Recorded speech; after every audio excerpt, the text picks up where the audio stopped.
Chess ചരിത്രത്തിലെ ഏറ്റവും പ്രശസ്തമായ ഗെയിമുകളിലൊന്നിലേക്ക് സ്വാഗതം. 1851-ൽ കളിക്കപ്പെട്ട ഈ മത്സരം ഇന്നും ദി ഇമ്മോർട്ടൽ ഗെയിം എന്ന പേരിൽ അറിയപ്പെടുന്നു. ഈ ഗെയിമിൽ അഡോൾഫ് ആൻഡേഴ്സൺ തന്റെ ക്വീനും 2 റൂക്കുകളും ത്യജിച്ചിട്ടും അതിശയകരമായ ഒരു ആക്രമണത്തിലൂടെ ചെക്ക്മേറ്റ് നേടുന്നു. 150 വർഷങ്ങൾക്ക് ശേഷവും ലോകമെമ്പാടുമുള്ള ചെസ് പ്രേമികളെ വിസ്മയിപ്പിക്കുന്ന ഈ അനശ്വര ഗെയിം നമുക്ക് ഒരുമിച്ച് കാണാം. വൈറ്റ് e4 കളിക്കുന്നു. ബ്ലാക്ക് e5 കൊണ്ട് മറുപടി പറയുന്നു. തുടർന്ന് വൈറ്റ് f4 കളിച്ച് കിങ് എസ് ഗാംബറ്റ് ആരംഭിക്കുന്നു. ബ്ലാക്ക് പാവൻ കൊണ്ട് f4ലെ പാവനെ പിടിച്ച് ഗാംബിറ്റ് സ്വീകരിക്കുന്നു. വൈറ്റ് ബിഷപ്പിനെ c4ലേക്ക് വികസിപ്പിക്കുന്നു.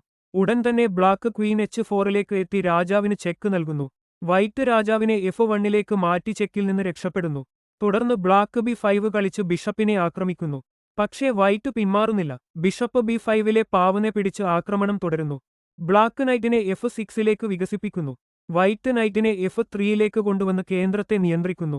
തുടർന്ന് ബ്ലാക്ക് ക്വീനെ h6ലേക്ക് മാറ്റി ആക്രമണ സമ്മർദ്ദം നിലനിർത്തുന്നു. ഇപ്പോൾ വൈറ്റ് d3 കളിച്ച് തന്റെ പീസുകളുടെ വികസനത്തിന് വഴിയൊരുക്കുകയും കേന്ദ്രത്തെ ശക്തിപ്പെടുത്തുകയും ചെയ്യുന്നു. ബ്ലാക്ക് നൈറ്റിനെ h5ലേക്ക് കൊണ്ടുവരുന്നു. വൈറ്റ് നൈറ്റിനെ h4ലേക്ക് മാറ്റി ആക്രമണം തുടരുന്നു. തുടർന്ന് ബ്ലാക്ക് ക്വീനെ g5ലേക്ക് കൊണ്ടുവന്ന് വൈറ്റിന്റെ നൈറ്റിന് നേരെ ആക്രമണം. വൈറ്റ് നൈറ്റ് f5ലേക്ക് ചാടി ആക്രമണാത്മക നിലപാട് സ്വീകരിക്കുന്നു. ബ്ലാക്ക് c6 കളിച്ച് വൈറ്റിന്റെ ബിഷപ്പിനെ ആക്രമിക്കുന്നു. ഇപ്പോൾ വൈറ്റ് g4 കളിച്ച് ബ്ലാക്കിന്റെ നൈറ്റിന് നേരെ ആക്രമണം ഉയർത്തുന്നു. ബ്ലാക്കിന്റെ നൈറ്റ് f6ലേക്ക് ചാടി g4ലെ പാവന് നേരെയുള്ള ആക്രമണത്തിന് കൂടുതൽ മൂർച്ച കൂട്ടുന്നു. എന്നാൽ വൈറ്റ് റൂക്കിനെ g1ലേക്ക് കൊണ്ടുവന്ന് g4ലെ പാവന് ശക്തമായ പിന്തുണ നൽകുന്നു. സി പാവൻ കൊണ്ട് b5ലെ ബിഷപ്പിനെ പിടിക്കുന്നു.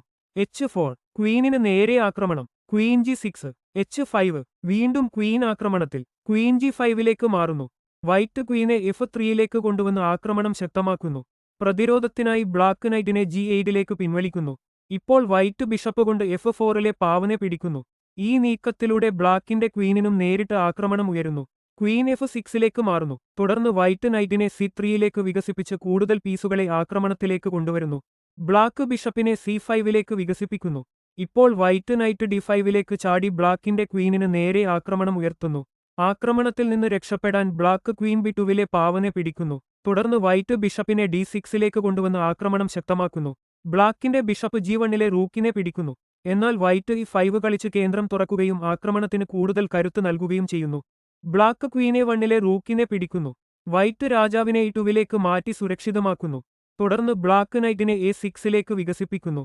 പക്ഷേ വൈറ്റ് നൈറ്റ് g7ലേക്ക് ചാടി ശക്തമായ ഒരു ചെക്ക് നൽകുന്നു. ബ്ലാക്ക് രാജാവ് d8ലേക്ക് മാറുന്നു. ഇപ്പോൾ വൈറ്റ് തന്റെ ക്വീനെ f6ൽ ത്യജിക്കുന്നു. അതൊരു അത്ഭുതകരമായ ക്വീൻ സാക്രിഫൈസ് ആണ്. ബ്ലാക്കിന്റെ നൈറ്റ് ക്വീനെ പിടിക്കുന്നു. പക്ഷേ ഉടൻ തന്നെ ബിഷപ്പ് e7ലേക്ക് എത്തി ചെക്ക് നൽകുന്നു. ബ്ലാക്ക് രാജാവിന് ഇനി രക്ഷപ്പെടാൻ ഒരു വഴിയുമില്ല.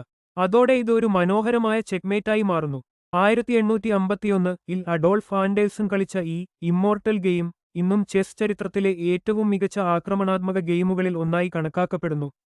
ഇത്തരം കൂടുതൽ ചരിത്രപ്രസിദ്ധമായ ചെസ് ഗെയിമുകളും ട്രാപ്പുകളും കാണാൻ ചെക്ക്മേറ്റ് മലയാളം ചാനൽ സബ്സ്ക്രൈബ് ചെയ്യാനും വീഡിയോ ലൈക്ക് ചെയ്യാനും മറക്കരുത്. അടുത്ത വീഡിയോയിൽ വീണ്ടും കാണാം.